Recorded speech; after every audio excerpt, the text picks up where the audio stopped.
আমার শিফা মা অনেক অসুস্থ হয়ে পড়লো। হঠাৎ করে এমন জ্বর আসছে, কি বলবো জ্বরের কথা। তো অনেক দিন ধরেই ঠান্ডা লেগে আছে, ঠান্ডার কথা আর কিছু বলার নেই।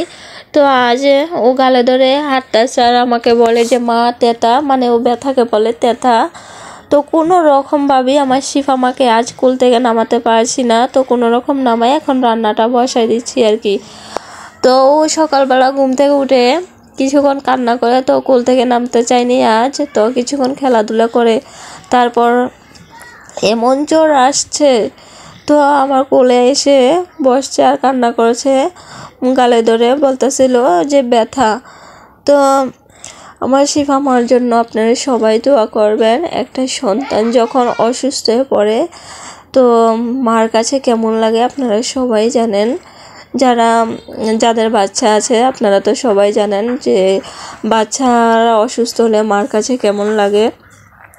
তো আমারও জ্বর ঠান্ডা লেগে আছে, তো আমার অত খারাপ লাগে না। আমার যেহেতু জ্বর ঠান্ডা, তো আমার শিফা মা অসুস্থ হয়ে পড়লে আমার মাথা কোনো রকম ঠিক থাকে না।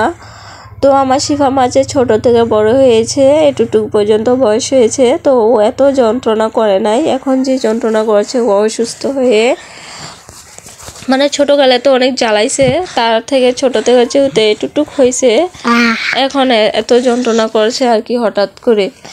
তো ওর জ্বরের কারণে ও এরকম যন্ত্রণা করেছে আর কি। তো আজ এই যে লাউ শাকটা দেখছেন, প্রথমত আলু দিয়ে সিদ্ধ করে নিয়েছি মুসুর ডালের সাথে। তো এটা হচ্ছে বরিশালের খাবার, এটা দিয়ে আজ টাকাইয়া রান্না করব।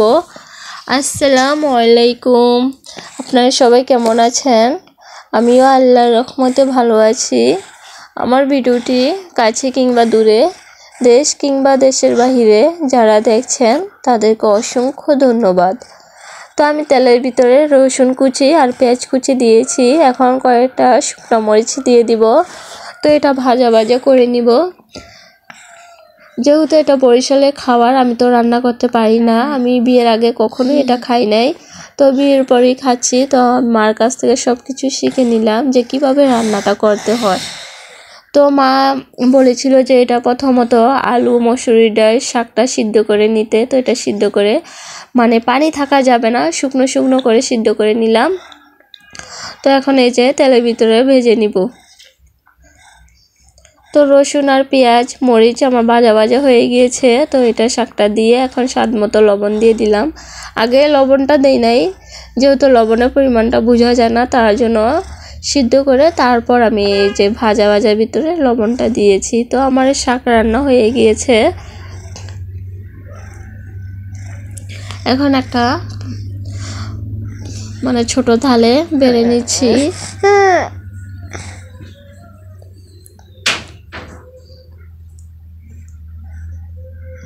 লাউ শাকের টাকাইয়া কেমন হয়েছে আপনারা সবাই কমেন্ট করে জানাবেন। তো এই যে আমি এখন খাওয়া দাওয়া করব। তো টাকাইয়া রান্না করলাম, আর লাউ পাতা আর আলু দিয়ে শুটকি রান্না করলাম, আর বেগুন দিয়ে পাঙ্গাস মাছের গাটা রান্না করলাম। তো প্রথমত আমি টাকাইয়া দিয়ে ভাতটা খাবো। তো টাকাইয়াটা এত মজা লাগতেছে কি বলবো, অনেক মজা হয়েছে। এই ফার্স্ট টাইম টাকাইয়া রান্না করলাম আমি।